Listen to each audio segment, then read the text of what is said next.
am here with Nathan Fletcher. Nathan, finally back. Was it a fun one to get back to?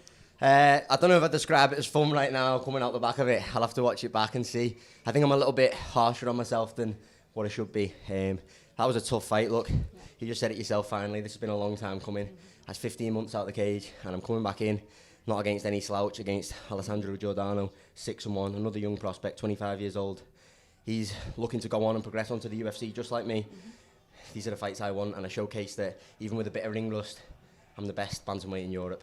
And you definitely let your hands go a little bit. Is that what you mostly worked on for those 15 months? 100%. I've been working a lot with my boxing coach, Chris, and I've been working with him for years, to be honest, but I've never had the confidence to let my hands go. I've always kind of resorted back to the path of least resistance, but I spent a lot of effort over the last 15 months working in with Chris, working my striking with Ellis, and I'm happy I got to showcase some of it tonight, but there's plenty more where that came from, and I still feel like I'm just scratching the surface of what my capabilities are. And looking back, that one blemish on your record, maybe a blessing in disguise a little bit? 100%. Like, finally, I can say that now. I've been sat on a loss for 15 months, and I've been convincing myself and telling myself that it was a good thing, that I'm improved from it, that I've matured from it. But ultimately, until you get back in there and showcase it, none of that doesn't make a difference, do you know what I mean? So I'm just made up that I'm finally back to winning ways, and back to the top of the division now. And a lot has happened since, right? Now Yani is the champion. Yeah. And he was very quick to call you out as well when I spoke to him after his last fight. Do you feel that rematch will happen? Yeah, I definitely think it's going to happen. Look, I've just beaten another Italian tonight there with a very impressive record. And Martin Yoni's only loss. He wants to get that back, and he's got something that I want, which is the Cage Warriors belt. That's been a dream of mine since getting into the sport.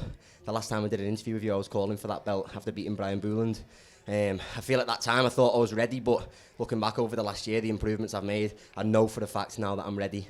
And like you said, a lot's changed in the division since I've been gone. People have forgotten who I am, and a couple of up-and-comers are running the mouth and talking a bit, but I've got a win over most of them. This Caelan Loughran is talking. I think he's just put a tweet about me tonight. Mate, I schooled you in the amateurs, and I'll happily school you again, so that fight can happen next year.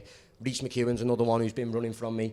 We offered to fight him in the lead up to all these pullouts that I've been having. He went running. So Reece, Caelan, Martin Yoni, all these top bantamweight contenders, I'm coming for every single one here, and I'm going to smash all your heads in.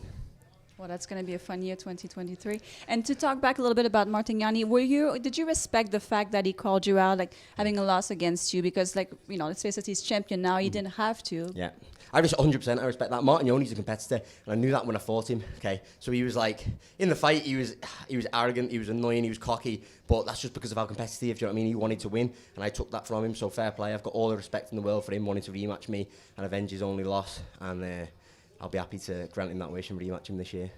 Are you a New Year's Eve resolution kind of guy? Do you have anything on your mind? Or? Do you know what? Because of the shape I've been in and the mentality I've had running up to this fight, I don't really think I need to make any changes coming into the new year. Just continue what I've been doing.